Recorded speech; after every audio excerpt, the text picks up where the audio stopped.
নমস্কার। পঞ্চায়েত ট্যাক্সের রিসিপ্ট আপনি হারিয়ে ফেলেছেন বা নষ্ট হয়ে গেছে বা ছিঁড়ে গেছে বা আপনার কাছে এই মুহূর্তে নেই। আপনি ট্যাক্স কেটে নিয়েছেন। বর্তমানে সেই রিসিপ্ট অনলাইন পদ্ধতিতে কিভাবে ডাউনলোড করবেন সেই পদ্ধতি আপনাকে দেখিয়ে দেবো। তাই ভিডিওটি স্কিপ করবেন না, প্রথম থেকে শেষ পর্যন্ত দেখবেন। চ্যানেলে নতুন হয়ে থাকলে পরবর্তী গুরুত্বপূর্ণ আপডেট পাওয়ার জন্য চ্যানেলটিকে সাবস্ক্রাইব করে দেবেন।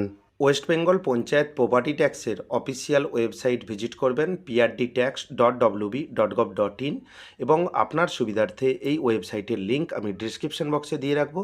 সেই লিঙ্কে ক্লিক করে আপনি directly West Bengal panchayat property ট্যাক্সের অফিসিয়াল ওয়েবসাইট ভিজিট করতে পারবেন। এখানে আপনি ওয়েবসাইটের ইন্টারফেস দেখতে পাচ্ছেন, উপরে দেখতে পাবেন সিটিজেন কর্নার। এখানে আপনি ক্লিক করবেন এবং সাইন ইন একটি অপশান রয়েছে, আপনি সাইন ইন অপশানে ক্লিক করবেন।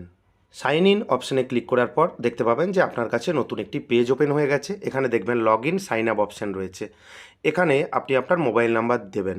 ট্যাক্স কাটার সময় যেই মোবাইল নাম্বার দিয়েছিলেন সেই মোবাইল নাম্বার দেবেন। নিচে দেখতে পাবেন লগ ইন নাও একটি অপশান রয়েছে, আপনি লগ ইন নাও অপশানে ক্লিক করবেন।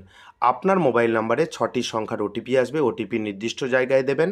ভেরিফাই ওটিপি অপশানে ক্লিক করবেন এবং ওটিপি আসার একটু সমস্যা রয়েছে, তাই আপনি ধৈর্য সহকারে কাজটি করবেন এবং বারবার আপনি ট্রাই করবেন। ওটিপি এখান থেকে ভেরিফাই করবেন। ভেরিফাই করে দেওয়ার পর এখানে দেখবেন ড্যাশবোর্ড ওপেন হয়ে গেছে।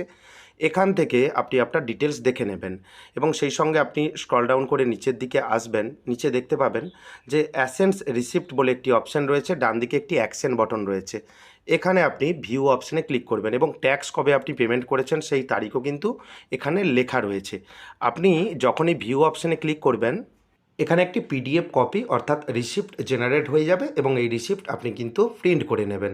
অর্থাৎ আগে থেকে পেমেন্ট করা রয়েছে তাই আপনি প্রিন্ট করে নেবেন এবং সেই সঙ্গে বলে রাখা ভালো, এই ট্যাক্স কিন্তু আর্থিক বছর অনুযায়ী হয়। অর্থাৎ 1 এপ্রিল থেকে 31 মার্চ পর্যন্ত যেই আর্থিক বছর রয়েছে সেই আর্থিক বছর অনুযায়ী হয়।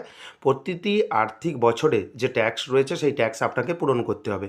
ধরুন আপনি প্রেজেন্ট যে আর্থিক বছর তার ট্যাক্স পূরণ করছেন, আগের যে আর্থিক বছর রয়েছে সেখানে ট্যাক্স আপনি পূরণ করেননি, সেক্ষেত্রে কিন্তু দুটি অ্যামাউন্ট যোগ হয়ে আসবে এবং এভাবেই আপনি কিন্তু রিসিপ্ট উপরে দেখতে পাবেন একটি ডাউনলোড অপশান রয়েছে, ডাউনলোড অপশানে ক্লিক করে রিসিপ্টটি ডাউনলোড করে নেবেন। ভিডিওটি কেমন লাগলো জানাবেন। পরবর্তী আপডেট পাওয়ার জন্য চ্যানেলটিকে সাবস্ক্রাইব করে দেবেন। যদি ভিডিওটি ভালো লাগে ভিডিওটি লাইক করে দেবেন, বন্ধুদের মধ্যে বেশি বেশি করে শেয়ার করবেন। ভিডিওটি দেখার জন্য আপনাকে অসংখ্য ধন্যবাদ। ভালো থাকবেন।